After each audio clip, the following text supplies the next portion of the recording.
French is a language of subtlety, not only in its vocabulary, but in the way it sounds and how those sounds evolved. French contains unique sounds and unique phonetics. Its complexities, especially in pronunciations, are rooted in history and reinforced by social prestige and written tradition. Bonjour, my name is Justin, and today I'm presenting my honors portfolio project. I'm an avid learner of French, and I've been learning French for 7 years. Today we'll be talking about the complexities of the French language.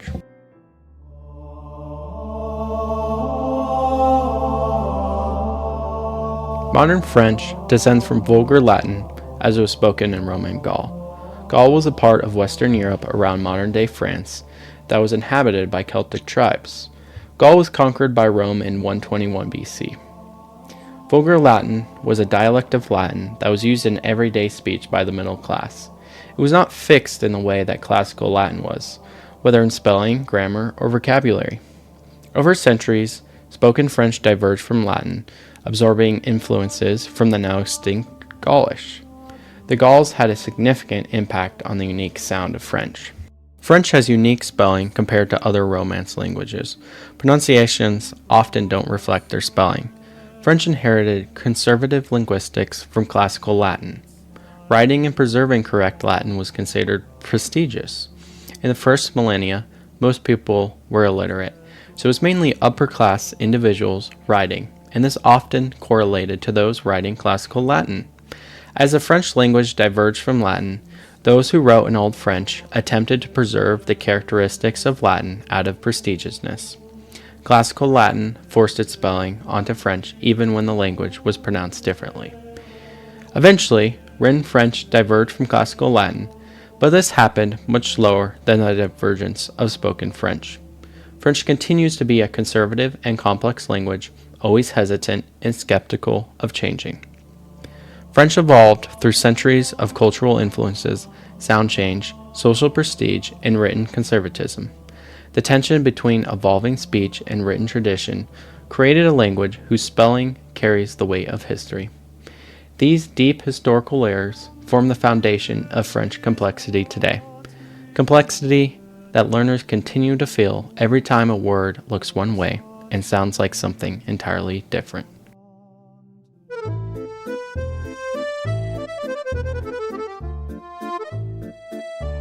In French, silent letters are everywhere, and they confuse almost every beginner. Many of these silent letters, especially the mute E, and a whole set of final consonants, are leftovers from Old and Middle French. Historically, most words ended in an audible vowel, but as that vowel weakened and disappeared, the consonants that depended on it for pronunciation were stranded. They remained in spelling, but their sounds faded out of everyday speech. That is why modern French is full of letters you see but never hear. Here are some examples of words with silent letters. Ne, est, petit, content, beaucoup, froid. Here are some examples of words where the E is not pronounced. France, facile, malade, petite. Here are some examples of letters that are not silent. Avec, pouvoir, œuf, hôtel, fils. Fils is the only exception in these examples. S is almost never pronounced at the end of a word in French. Although French has bizarre rules, it is almost always consistent, and much more consistent than English. In Old French, the E at the end of a word was fully pronounced, typically as an like vowel. Over time, the vowel weakened into a schwa before disappearing almost entirely in many positions. The schwa sound can be found in words such as the A in sofa. Because all spoken consonants are articulated with some degree of vocalic support, a word ending in a consonant often carries a very subtle, almost imperceptible schwa. Most languages retain this reduced vowel without conscious notice, but French took the reduction further. As the final E eroded, the consonants that depended on it for articulation also weakened. Many final consonants, especially voiced ones such as d, g, and b, were gradually lost because without a supporting vowel, they are difficult or impossible to pronounce distinctly. A few consonants persisted, notably C, R, and F, which are easier to articulate without vocalic support. The L sound also survived, functioning partly like a consonant and partly like a vowel.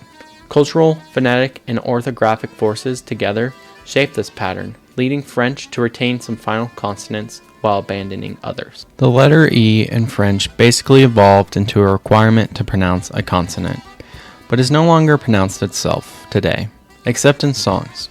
Listen to this example. Et n'ont pas revu leur pays. Ne m'appelez plus jamais France.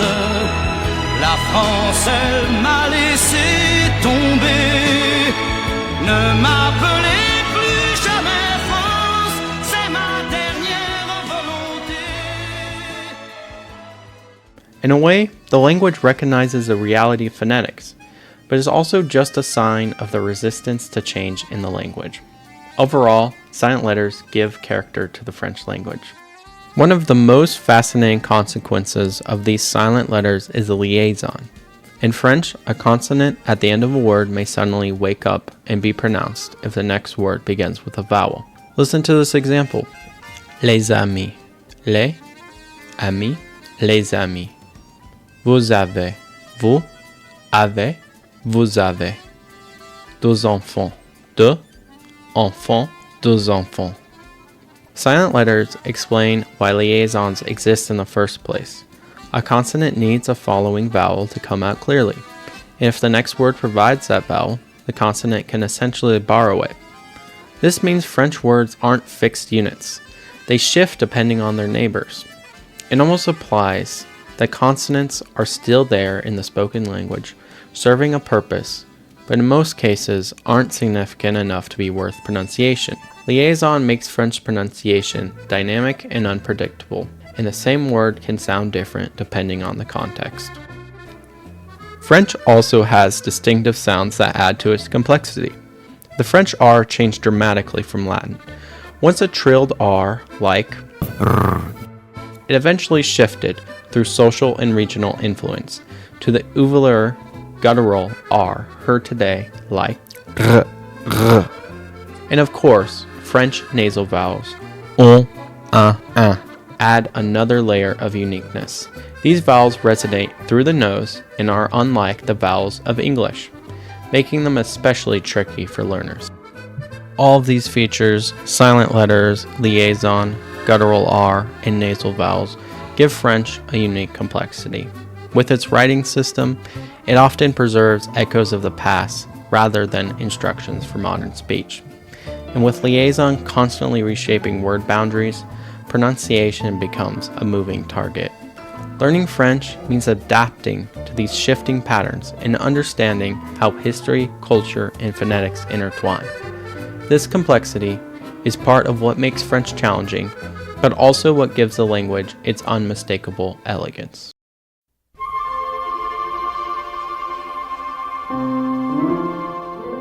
Many English speakers can memorize vocabulary and grammar rules, yet still struggle to speak French fluidly. The neurological process in learning a language is incredibly complex. Language is not merely a part of memory. Remembering words, like remembering facts, is not merely enough to speak a language. If you memorized every word in the French language and its meaning, you still couldn't speak French. The obvious reason is you need to understand grammar, but the other reason is cultural context. You could speak in a completely correct way, but it could sound bizarre. Native speakers understand nuances of words that aren't written in dictionaries. An example of a word that doesn't make sense out of context is feu. In French, feu, which literally means fire, is used to describe someone who has passed away, like English uses the word late. For example, feu mon mari, meaning my late husband. Another barrier in learning French is the language doesn't easily penetrate the language processing part of the brain. Think of when you speak your native language. The meaning is inherently known. Sure, you could give a definition, but you can understand that word without ever hearing its definition or even translation. What language would you even translate English to? The language of neurons? Hence, a barrier that must be overcome in learning French is to make your understanding of French words instant without translating them or equating them to an English word.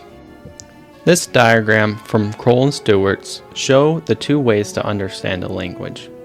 L1 is a person's first language, and L2 is a person's second language. Concept mediation supports faster speaking in a second language because words don't have to be translated from a second language to a first language before concepts are understood. You cannot be a translator for yourself.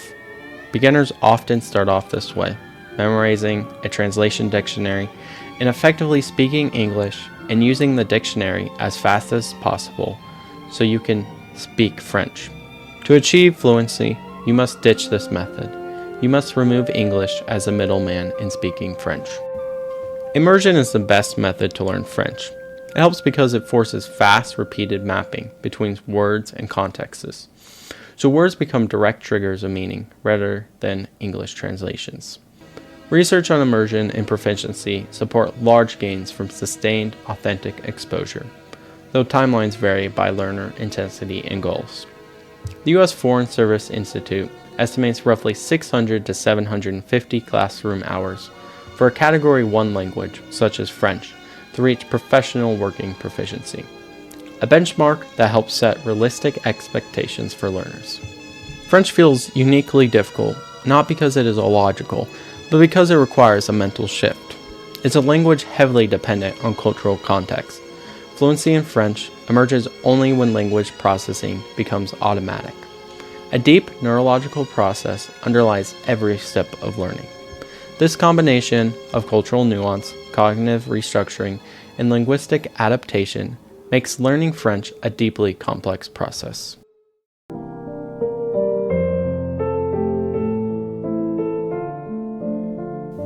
During a week in Montreal, I felt my French shift. As I was using the French language, it started to cement in my brain. I knew the context to use words. The language was all around me. To become fluent in French, complete immersion is necessary. Empirical studies of immersion show that sustained exposure, weeks to months, produces clear gains in communicative ability. Fluency is only possible via these means. Forcing this immersion may work, but the easiest method is to live in a French-speaking country. Immersion requires facing encounters where failures will occur. You must learn how to not speak French to learn how to truly speak French. While few weeks of immersion are rarely enough for me to reach full fluency, they began the transformation from translation to direct comprehension. One experience I have had is dreaming in French. I was speaking French. I couldn't translate, and I didn't have to translate to English to understand. I just did. This is a great example of how the language must penetrate the depths of our mind. The language had begun to penetrate deeper cognitive channels of my mind. My immersion in Montreal showed me firsthand how French begins to take root only when it becomes the environment you live in, not just a subject you study. Moments like dreaming in French reveal that the language has begun to occupy deeper cognitive space. No translation, no hesitation, just direct meaning. These experiences taught me that mastering French requires sustained, immersive pressure that rewires how you think, not just what you know. This level of internalization is difficult, slow, and complex, but is the only way to move from translation to true comprehension.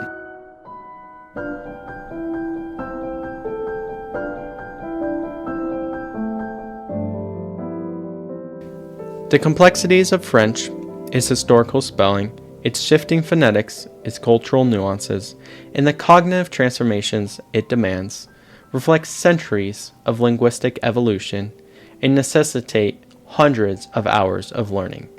To learn French is to navigate these difficulties and challenges and allow them to reshape one's thoughts. Mastery comes not from memorizing rules, but from embracing the intricate interplay of sound, history, culture, and mind. French is complex because it carries the weight of its past in the richness of his present. And it's precisely this complexity that makes learning it such a meaningful journey. Thanks for watching. N'importe qui, ce fut toi, je t'ai dit n'importe quoi, il suffisait de te parler pour t'apprivoiser. Aux Champs-Élysées, aux Champs-Élysées, au soleil, sous la pluie, à midi ou à minuit, il y a tout ce que vous voulez aux Champs-Élysées. Tu m'as dit j'ai rendez-vous dans un sous-sol avec des fous qui vivent la guitare à la main du soir au matin. Alors je t'ai accompagné, on a chanté, on a dansé et l'on n'a même pas pensé à s'embrasser.